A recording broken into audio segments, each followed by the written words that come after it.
Good morning to all of you. मैं पिंकी कुमारी आप सबका अपने यूट्यूब चैनल जीवन दीप पर स्वागत करती हूँ। दोस्तों, अगर अभी तक आपने हमारा चैनल सब्सक्राइब नहीं किया तो प्लीज़ इसे सब्सक्राइब कर लें और वीडियो अच्छी लगे तो लाइक और कमेंट करना ना भूलें। तो चलिए आज हम स्टार्ट करते हैं। आज हमारा टॉपिक है कक्षा 10 की बुक क्षितिज का पहला चैप्टर, जिसके शीर्षक हैं सूरदास के पद। इन पदों में 4 पद है, ठीक है। इन 4 पदों को हम एक एक करके देखेंगे।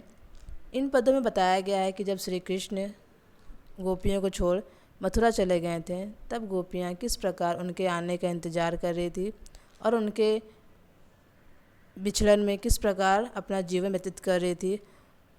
और स्वयं श्री कृष्ण ना आकर अपना योग संदेश उद्धव को भेज देते हैं, तब गोपियाँ उद्धव पर व्यंग करती है और कहती है कि वह कितने टाइम से उनका इंतज़ार कर रही थी, पर श्री कृष्ण ने स्वयं ना आकर के उनके विरह की आग को और बढ़ा दी है। तो चलिए आज हमारा पहला पद है, उद्धव तुम हो अति बड़भागी। ठीक है, इसमें कुछ वर्ड हैं जो आपको समझ में अगर ना आए तो मैं इसे अंडरलाइन कर देती हूँ और आप इनको अलग कहीं भी नोट कर सकते हैं ताकि आपको बाद में कोई दिक्कत ना हो। अति बड़भागी, अति बड़भागी का अर्थ है बहुत भाग्यवान। ठीक है, यानी गोपियाँ उद्धव को कह रही है, उद्धव तुम हो अति बड़भागी, यानी कि तुम बहुत ही भाग्यवान हो। अपरस रहत तगा नाहिन मन अनुरागी, यानी कि अपरस का अर्थ है अछूता, जिसे कोई छू ना सके। तगा, तगा का अर्थ है धागा, बंधन। नाहिन का अर्थ है नहीं, और मन का अर्थ है मन, और अनुरागी का अर्थ है कि प्रेम में अनुरक्त ना होना। गोपियाँ कहती हैं अपरस रहत सने तगाते नाहिन मन अनुरागी।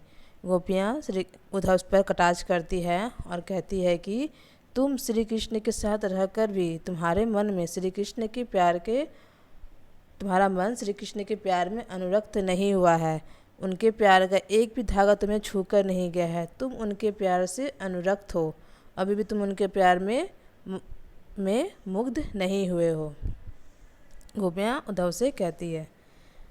फिर कहती हैं पुरैन पात रहत जल भीतर से न तागी, यानी कि पुरैन है कमल का पत्ता, यानी कि जल के भीतर। रस मतलब पानी और ना दागी मतलब दाग धब्बा। फिर गोपियाँ कहती है कि जिस प्रकार पुरैन पात रहत जल भीतर तारस देह न तागे, जिस प्रकार कमल का पत्ता पानी के अंदर रहता है फिर भी वह पानी में निलुप्त नहीं हो पाता है, उसी प्रकार तुम भी श्री कृष्ण के साथ रहकर भी उनके प्यार से निलुप्त हो, उनके प्यार में डूब नहीं पाए हो, उनके प्यार से निलुप्त हो। ठीक है, गोपियाँ उद्धव पर कटाक्ष करती है और कहती हैं कि जिस प्रकार कमल का पत्ता पानी में रहकर भी पानी की गहराई को नहीं समझ पाता है, उससे अपने अंदर निलुप्त नहीं कर पाता, उसी प्रकार तुम भी श्री कृष्ण के साथ रह करके उनके प्रेम भाव को समझ नहीं पाए हो, तुम भी कमल के पत्ते की तरह हो। ठीक है, आगे पढ़ते हैं। जियोजल माँ तेल की गागरी बूंद न ताको लागे। फिर गोपियाँ एक और उदाहरण देती है और उद्धव को कहती हैं कि जिस प्रकार एक गगरी, इसमें आप कुछ अंडरलाइन कर लो। जियो का मतलब जैसे, माँ तेल, गागरी का अर्थ है घड़ा, ताको लागी, ताको का अर्थ है उसको। ठीक है, यानी कि जिस प्रकार जल में एक घड़े को लीजिए और उसमें अगर तेल लगा करके उसको उस घड़े को अगर पानी में डाला जाए तो वह घड़ा पानी में नहीं डूब पाता है, उसी प्रकार गोपियाँ जो है वो बता रही है उद्धव को कि तुम श्री कृष्ण के साथ रहते हो, तुम्हें अभी तक श्री कृष्ण के प्रेम का अनुभव ही नहीं हुआ है। जिस प्रकार वह घड़ा पानी का अनुभव नहीं कर पाता है क्योंकि उसके बाद तेल लगा होता है, उसी तरह जो है वो उद्धव भी उस घड़े चिकने घड़े का समान है जिससे अभी तक पानी यानी कि श्री कृष्ण के प्यार का अनुभव हुआ ही नहीं है। तो गोपियाँ उस पर व्यंग करती है, कहती है कि तुम उस घड़े के चिकने घड़े का समान हो जिस पर तेल लगा हो और वह पानी में डूब भी नहीं सकता है और उस पर उस पानी का अनुभव भी नहीं हो सकता है। ठीक है, आगे पढ़ते हैं। प्रीति नदी में पाँव न बोरियो दृष्टि न रूप परागी। प्रीति नदी यानी कि प्रेम की नदियाँ, पाँव यानी कि पैर, बोरी मतलब डुबाना, ठीक है।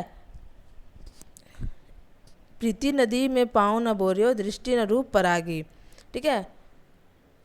तब गोपियाँ तब सूरदास कहते हैं कि लगता है अभी तक तुमने श्री कृष्ण के प्यार में अपने पाँव नहीं डुबोए हैं, इसलिए तुम्हारी दृष्टि में उनके प्यार में मुग्ध होने की क्षमता आई नहीं है। क्योंकि सूरदास कहने लगे कि श्री कृष्ण के अगर प्यार की दृष्टि, अगर तुम उनके प्रेम नदी में अपने पाँव को डुबोते थोड़ा सा भी, तो तुम भी उनके प्यार में मुग्ध हो जाते, पर तुमने अभी तक उनके प्यार की नदी में अपने पाँव डुबोए ही नहीं है, इसलिए तुम उनके प्यार में मुग्ध नहीं हो पाए हो।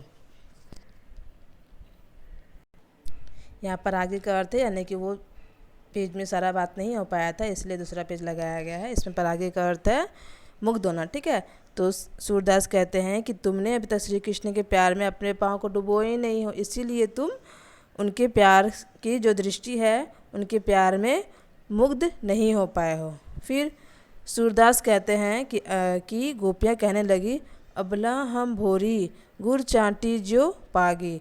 तब सूरदास कहते हैं कि गोपियाँ कहने लगी, अबला हम भोरी। अबला का अर्थ है शक्तिहीन, भोरी का अर्थ है भोली, गुड़ मतलब गुड़, चाटी मतलब चीटी, ठीक है, और पागी मतलब लिपटना, जैसे कि किसी भी चीज़ में लिपट जाना। तब सूरदास कहते हैं कि गोपियाँ कहने लगी कि हम तो अबला हैं, हम तो भोली हैं। जिस प्रकार गुड़ जो होती है, जो गुड़ होता है, जिस प्रकार गुड़ में चींटियाँ जब लग जाती है तो उस गुड़ से उन चींटियों को अलग करना बहुत मुश्किल होता है। तो चींटियाँ मर जाती है तो फिर वो वहाँ से निकलती ही नहीं, यानी कि इस प्रकार वो उससे लिपट जाती है कि उससे अलग करना मुश्किल हो जाता है। तब गोपियाँ कहते हैं कि हम चाह कर भी जो है वो श्री कृष्ण के प्यार से अलग नहीं हो सकते हैं। हम उन चींटियों के समान हैं जो गुड़ में लिपट जाने के बाद उससे अलग नहीं हो पाती है, ठीक है। वो अब बता रही हैं कि वो श्री कृष्ण के प्यार में उन चींटियों के समान मतलब लिपट गई है, जैसे गुड़ में चींटी लग जाने के बाद वो उससे अलग नहीं हो पाती, और उसी तरह वो भी उससे अलग नहीं हो पा रही है, यानी कि वो श्री कृष्ण के प्रेम से बाहर नहीं निकल पा रही है। वास्तव में गोपियाँ यहाँ बोलना चाहती है कि उद्धव जो है वो बहुत ही दुर्भाग्यवान है। क्यों? क्योंकि वो उसके साथ रहकर भी उसके श्री कृष्ण के प्रेम को समझ नहीं पाया, उनकी दृष्टि मोह पर अपना जो वो मुग्ध नहीं हो पाया, और कमर के पत्ते के समान और तेल पे लगी गगरी में लगी तेल के समान, है ना, उन सबसे उनका तुलना करके बता रही है कि तुम कितने दुर्भाग्यवान हो कि तुम उसके साथ रहकर भी जो है वो उसके प्यार को समझ नहीं पाए, उसमें अपना अर्पण नहीं कर पाए, ठीक है। दुर्भाग्यवान बताते हुए यह कहती है, ठीक है। तो ये हमारा पहला पद क्लियर हो गया। अगर आपको कुछ समझ में ना आए तो प्लीज़ कमेंट करके बता सकते हैं, ठीक है। और नेक्स्ट वीडियो में हम नेक्स्ट टॉपिक पर, यानी कि नेक्स्ट पद पर बात करेंगे। Thank you.